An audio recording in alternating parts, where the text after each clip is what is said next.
नमस्कार। संस्कृत व्याकरण माला में आपका स्वागत है। जैसा कि हम सब जानते हैं कि संस्कृत ही विश्व की एकमात्र पूर्ण वैज्ञानिक भाषा के रूप में मान्य है। ऐसा इसलिए भी है क्योंकि भाषा की सबसे छोटी इकाई, जिसे हम वर्ण अथवा ध्वनि कहते हैं, संस्कृत भाषा में उसका प्रयोग भी नियमानुसार ही हुआ है। संस्कृत के वर्णों का निर्माण ध्वनियों के आरोह अवरोह को ध्यान में रखकर किया गया है। मुख से निकलने वाली ध्वनियों को ही वर्ण कहते हैं। आप जानते हैं, इन वर्णों के क्रमानुसार रूप को वर्णमाला कहा जाता है। संस्कृत भाषा के वर्णों को दो भागों में विभाजित किया जाता है, स्वर और व्यंजन। पहले हम यहाँ आपको स्वर के बारे में बताएंगे। स्वर, संस्कृत में स्वरों की संख्या 9 है। ये सभी स्वर स्वतंत्र कहलाते हैं। इनके उच्चारण में किसी अन्य वर्ण की सहायता नहीं ली जाती है। इन्हें भाषा की मूल ध्वनियां भी कहा जाता है और ये संख्या में 9 होते हैं। स्वर निम्नलिखित है: अ, इ, उ, ऋ, लृ, ए, ऐ, ओ, औ। ये सभी 9 स्वर मूल रूप से भाषा की मुख्य ध्वनियां कहलाती हैं। उच्चारण की दृष्टि से स्वरों को 2 भागों में बांटते हैं। नंबर 1 मूल स्वर, नंबर 2 संयुक्त स्वर। अब मूल स्वर क्या है? हमने अभी आपको बताया स्वर 9 है, तो इनमें से अ, इ, उ, ऋ, लृ ये 5 मूल स्वर हैं। इनके उच्चारण स्वतंत्र रूप से होते हैं। ये अपने आप में पूर्ण है। हम जब इनका उच्चारण करते हैं तो हमें किसी अन्य वर्ण की सहायता लेने की आवश्यकता नहीं पड़ती है, इसीलिए इन्हें मूल स्वर भी कहते हैं। दूसरा संयुक्त स्वर। अब इन 9 स्वरों में से जो बचे 4 ये स्वर ए, ऐ, ओ, औ, ये 4 स्वर संयुक्त स्वर हैं। अब ये संयुक्त क्यों है, हम आपको ये आगे बताते हैं। क्योंकि इनका निर्माण और उच्चारण मूल स्वरों के सहयोग से किया गया है, इसलिए ये संयुक्त स्वर कहलाते हैं। अब हम देखेंगे संयुक्त स्वर कैसे कहलाते हैं, कौन से स्वर इसमें मिले हुए हैं। ए स्वर जो हमारा है वो अ और ई, इन दोनों के सहयोग से बना है ए। ए में हमने अ और ए वर्णों को मिलाया है। अ और ए वर्ण जब मिलते हैं तो ये ए कहलाते हैं।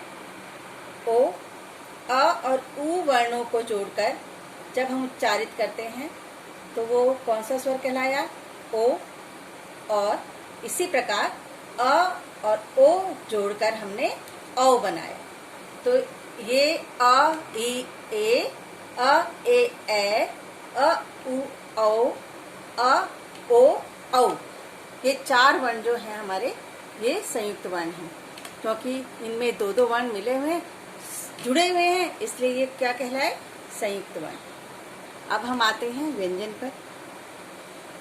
संस्कृत वर्णमाला में 33 व्यंजन हैं। उच्चारण की दृष्टि से ये स्वरों पर निर्भर होते हैं, अर्थात इनके उच्चारण में स्वरों की सहायता ली जाती है। जिस व्यंजन के साथ जिस स्वर का प्रयोग किया जाता है, वह व्यंजन उसी स्वर के अनुरूप उच्चारित होता है। व्यंजनों को 3 भागों में विभक्त किया गया है। पहला व्यंजन है स्पर्श व्यंजन, दूसरा है अंतःस्थ व्यंजन और तीसरा है ऊष्म व्यंजन। अब स्पर्श व्यंजन को समझते हैं। स्पर्श व्यंजन हमारे 5 भागों में बांटे गए हैं। इनको वर्गीकृत किया गया है। ये वर्गीकरण, इनके जो हमारे ये अक्षर हैं, वर्ण है, ये पहला वर्ण है, यही इसके वर्गीकरण का आधार है, यही इसका नामकरण है। जैसे क, ख, ग, घ, अंग, इसका पहला वर्ग क है, इसलिए हमने इसको क्या नाम दिया है? क वर्ग। क वर्ग के वर्ण कौन कौन से हैं? क, ख, ग, घ, अंग। अब दूसरा वर्ग आता है च। च वर्ग में च, छ, ज, झ, इया। च वर्ग के कौन से वर्ण हैं? च, छ, ज, झ, इया। अब ट वर्ग लेते हैं। ट वर्ग में ट, ठ, ड, ढ, ड़। त वर्ग में कौन से हैं वर्ण? ट, ठ, ड, ढ, ण। त वर्ग लेते हैं। त वर्ग में त, थ, द, ध, न। कौन कौन से वर्ण हैं त वर्ग के? त, थ, द, ध, न। प वर्ग पर आते हैं। प वर्ग में प, फ, ब, भ, म। कौन कौन से वर्ण हुए प वर्ग के? प, फ, ब, भ, म। ये कुल मिलाकर 25 वर्ण हैं। स्पर्श व्यंजन में कुल कितने वर्ण होते हैं? 25 वर्ण। 25 वर्ग को हमने कितने भागों में बांटा है? 5 भागों में।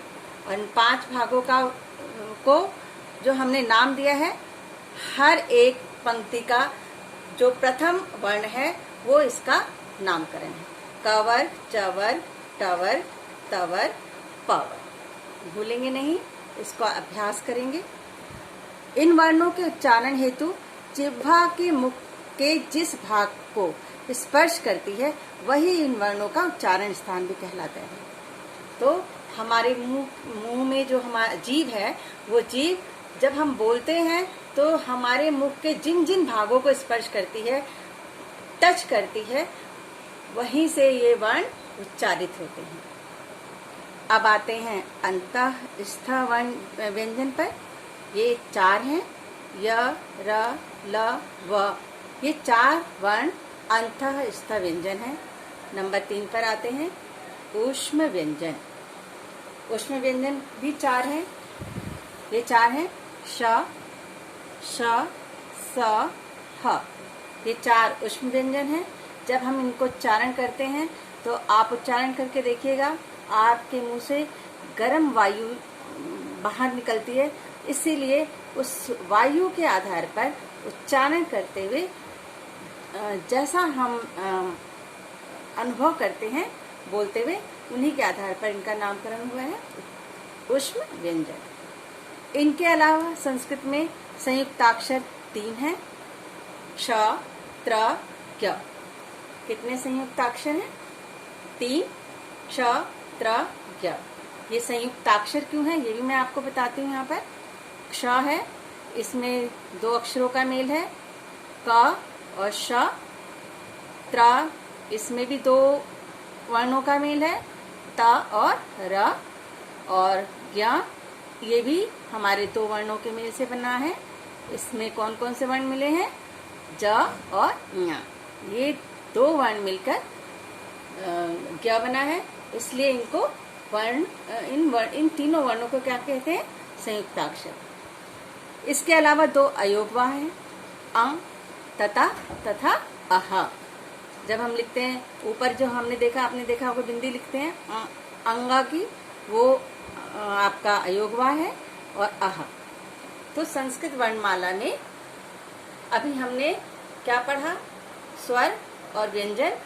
स्वरों के प्रकार पढ़े, व्यंजनों के भी प्रकार पढ़े। अभी मैंने आपको संस्कृत वर्णमाला के बारे में बताया, विस्तार से बताया। चलिए एक बार और इसको दोहराव कर लेते हैं। इसका क्या क्या पढ़ा हमने संस्कृत वर्णमाला के बारे में? संस्कृत वर्ण जो मुख से निकलने वाली ध्वनियां हैं वही वर्ण कहलाती हैं। इन वर्णों को जब हम क्रमगत रूप से लिखते हैं तो ये क्या कहलाती है? संस्कृत की वर्णमाला। संस्कृत की वर्णमाला को हमने 2 भागों में विभाजित किया है। किसमें? नंबर 1 स्वर और नंबर 2 व्यंजन। स्वर कितने बताए हैं मैंने आपको? स्वर 3 प्रकार, स्वर के भी मैंने आपको 2 प्रकार बताए हैं, एक मूल स्वर और दूसरा संयुक्त स्वर। मूल स्वर कौन से हैं? मूल स्वर हमारे 5 हैं, अ, ई, उ, री, री। और संयुक्त स्वर कितने हैं? संयुक्त स्वर 4 हैं, ए, ओ, औ। व्यंजन हमारे कितने हैं? 33 व्यंजन हैं। और उच्चारण की दृष्टि से ये स्वरों पर निर्भर है, इनका अपना अस्तित्व नहीं है, इनको स्वरों की सहायता के बिना नहीं बोला जा सकता। ये व्यंजन कितने प्रकार के हैं हमने अभी आपको बताया था। व्यंजन के भी 3 प्रकार हैं। नंबर 1 स्पर्श व्यंजन। स्पर्श व्यंजन कितने हैं? स्पर्श व्यंजन कुल 25 हैं। इनको कितने वर्गों में बांटा गया है? 5। कितने वर्गों में बांटा है हमने स्पर्श व्यंजन को 5 वर्गों में बांटा है। कवर, चवर, टवर, तावर, पावर। नंबर 2 पर अंतःस्थ व्यंजन। अंतःस्थ व्यंजन कितने बताए हैं मैंने आपको? ये भी 4 बताए हैं, य, र, ल, व। अब आते हैं नंबर 3 पर ऊष्म व्यंजन। ऊष्म व्यंजन मैंने आपको कितने बताए? ये भी 4 हैं, श, श, स, ह। ऊष्म व्यंजन भी हो गए। इसके अलावा मैंने आपको 3 संयुक्ताक्षर भी बताए हैं। ये संयुक्ताक्षर कौन से हैं? क्ष, त्र, य। 2 अयोगवा है, अंग तथा अह। संस्कृत की वर्णमाला यहाँ पर हमने आपको पूर्ण कराई है। आप इन्हें अच्छे से पढ़िएगा। इसी वर्णमाला के आधार पर मैंने कुछ प्रश्न निर्माण किए हैं। उन प्रश्नों को आप अपनी कॉपी में उतारेंगे, उत्तर लिखेंगे और उसको याद भी करेंगे। अभी हमने वर्णमाला पढ़ी। अब मैंने अभी आपको जो वर्णमाला के संदर्भ में बताया था, स्वर व्यंजन के बारे में बताया था, उसी के आधार पर मैंने कुछ प्रश्न निर्माण किए हैं। आप इन्हें अपनी उत्तर पुस्तिका में लिखेंगे और इन प्रश्नों के उत्तर भी लिखेंगे। साथ ही आपको इन्हें याद भी करना है। पहला प्रश्न है, वर्ण किसे कहते हैं? पहला प्रश्न कौन सा है? वर्ण किसे कहते हैं। दूसरा प्रश्न, संस्कृत में वर्ण कितने हैं तथा इन्हें कितने भागों में बांटा गया है? मैंने अभी जो इसमें आपको बताया है संस्कृत के वर्णों के बारे में, आप उनमें से उससे सहायता लीजिए और कॉपी में इसका उत्तर लिखिए। प्रश्न 3 मैंने आपको बताया, स्वर किसे कहते हैं तथा स्वरों के कितने प्रकार हैं। प्रश्न 3 क्या है?